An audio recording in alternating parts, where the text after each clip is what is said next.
आज हम लेके आए हैं आपके लिए समांतर श्रेणी का टॉपिक। तो आइए इसको शुरू करते हैं। समांतर श्रेणी। अब हमको किसी ने कहा कि 1 2 3 4 5 ऐसे ऐसे चलता जाए, वो समांतर श्रेणी में है। किसी ने कह दिया, हमने मान भी लिया। कैसे हैं वो हम इस वीडियो में चर्चा करेंगे। अब हम 1 को तो A1 मान लेते हैं, और 2 को A2 और 3 को A3 और 4 को A4 और 5 को A5 मान लेते हैं। हमने कहा AP में होंगे, तो हमने आगे सर्च किया तो हमने पाया कि जो दूसरे वाला स्टेप है उसमें से पहले वाला स्टेप घटाएं। जैसे इसमें से ये माइनस करें तो कितना आता है 1, और 3 में से 2 माइनस करें तो कितना आता है 1 आता है। ठीक है, तो मतलब 3 में से 2 करें या 4 में से 3 करें, मतलब क्या आ रहा है, सेम आ रहा है। जैसे यहाँ भी 1 आ रहा है, यहाँ भी 1 आ रहा है। तो इसी प्रकार इसमें देख पाया गया कि दूसरे में से पहला, तीसरे में से दूसरा और चौथे में से तीसरा घटाया जाए तो जो अंतर है, इनका डिफरेंस है, वो क्या आ रहा है, सेम आ रहा है। तो हमने पाया कि जो अंतर है उसको समांतर श्रेणी में नाम दे दिया हमने सार्वंतर डी, डिफरेंस। ठीक है, तो ये तो हो गई डी की बात।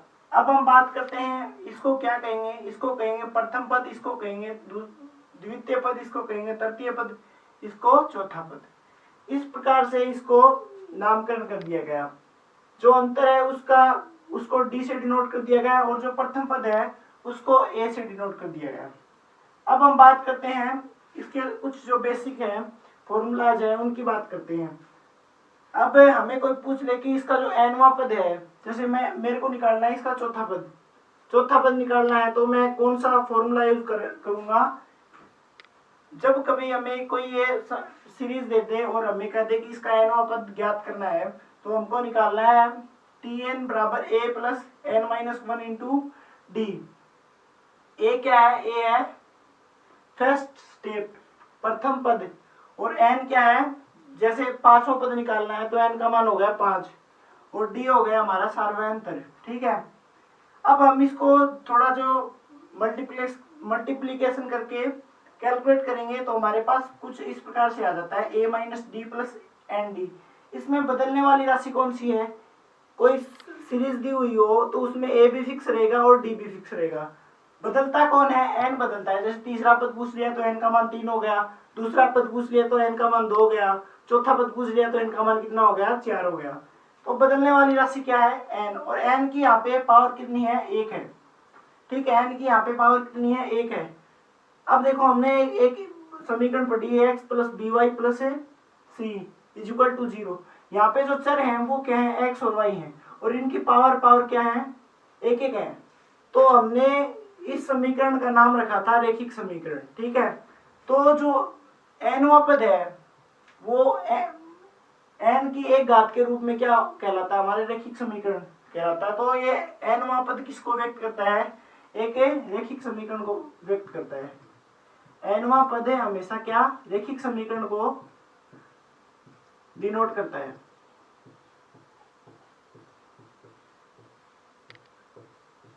तो हमें कोई पूछ ले कि जो किसी एपी का nवां पद किसको डिनोट करता है, तो हम कह देंगे किसी एपी का nवां पद किसको डिनोट करता है, रैखिक समीकरण को डिनोट करता है। अब हम बात करते हैं इसके n पदों के योग की।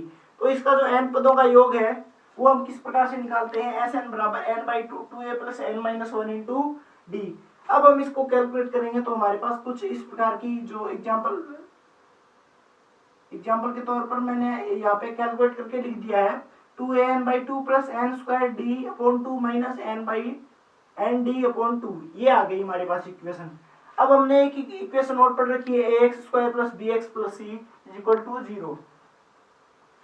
अब देखो यहाँ पे x कितनी पावर थी, 2, तो हमने इसको क्या नाम दिया, द्विघात समीकरण नाम दिया। ठीक है, यहाँ पे x क्या है, चर है, मतलब बदलने वाली राशि चर है, और इसमें बदलने वाली राशि कौन सी होती है, n।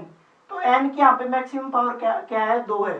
तो जो n पदों का योगफल है किसी एपी के, वो किसको डिनोट करता है, वो डिनोट करता है किसी द्विघात समीकरण को।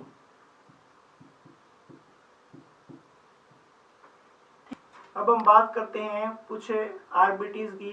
तो जो हमारी आरबीटी है वो कहती है कि जो इसका जो दूसरा पद है वो ले लिया हमने 5 और तीसरा पद ले लिया 7 और चौथा पद ले लिया 9। तो हमने पाया कि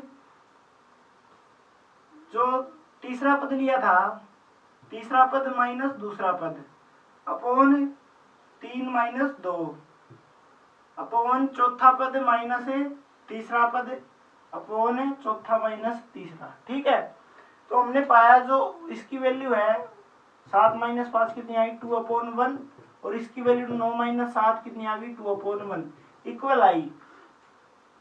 तो हमने फिर एक हमारी जो रामबाण ट्रिक विकसित की और हमने कह दिया कि किसी जो समांतर श्रेणी का एवां पद टी हो, बीवां पद टीबी हो और सीवां पद टीसी हो तो tb minus t a upon b minus a, tb minus t a upon b minus a, tc minus tb upon c minus B.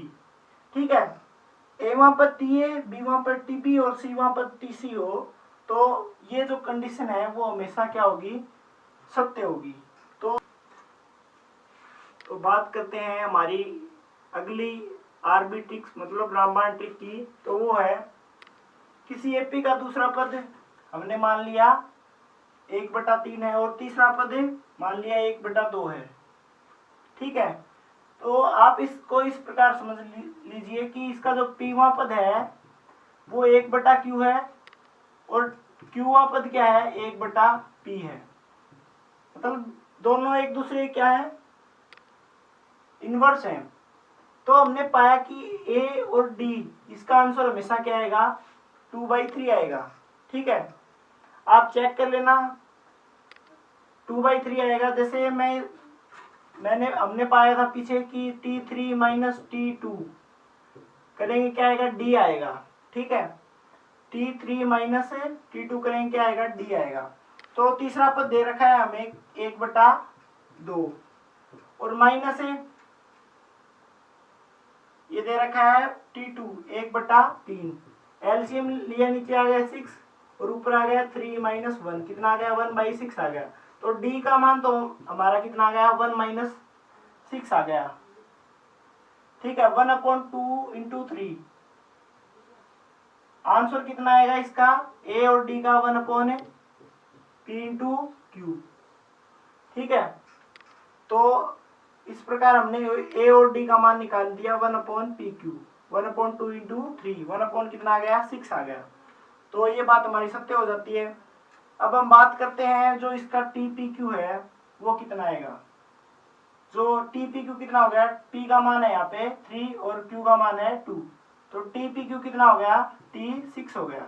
उसका मान हमेशा ही कितना आएगा 1 आएगा और SPQ का मान कितना आएगा 1 + PQ/2 आएगा हमेशा। कैसे हमने पाया T6 कौन सा होगा A + n - 1 × D, n का मान यहाँ पे 6 है तो 6 - 1 × D = 1/6 प्लस इसका मान आ गया 5 × D का मान 1/6 है, A का मान 1/6 है रखा, ये आ गया 5/6 और ये आ गया 1/6। दोनों को ऐड करेंगे तो आएगा 6/6 और जिसका आंसर होता है 1। तो हमेशा TPQ का मान कितना आता है हमेशा 1 आता है।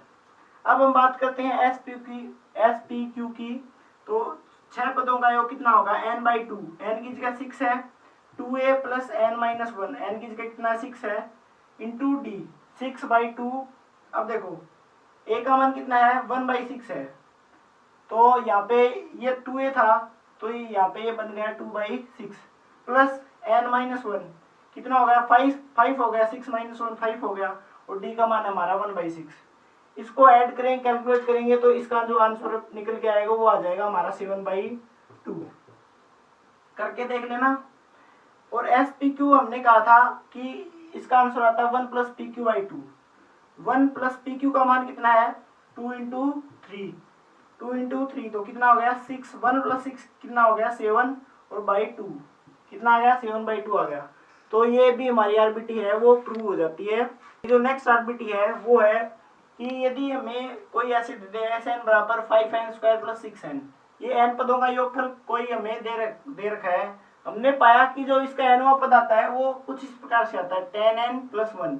तो हमने पाया कि 2 से इसने आगे मल्टीप्लाई कर दिया और 6 में से 5 को माइनस कर दिया और बचा कितना, 1 बच गया, वो इसका आंसर आ गया। हमेशा आप प्रूव करके देख लेना, इसका आंसर यही आएगा। यदि Sn बराबर Pn स्क्वायर प्लस Qn हो तो हमने क्या किया, हमने ऊपर बात कही कि 2 को यहाँ पे 5 से मल्टीप्लाई कर दिया, तो यहाँ पे 2 को किससे मल्टीप्लाई करना पड़ेगा, P से मल्टीप्लाई करना पड़ेगा, तो 2Pn होगा यहाँ पे। और हमने क्या कहा, 6 में से कितना घटा दिया, 5 घटा दिया, तो Q में से कितना घटा दिया, P घटा दिया, तो वही इसका जो nवां पद है वो आ जाएगा। तो ये थी हमारी कुछ आज की आरबी ट्रिक्स, रामबाण ट्रिक। तो इसी के साथ वीडियो समाप्त करते हैं। वीडियो अच्छी लगी हो तो लाइक करें और कमेंट करके बताएं कि वीडियो कैसी लगी। चैनल को सब्सक्राइब करें। वीडियो देखने के लिए धन्यवाद। जय हिंद, जय भारत।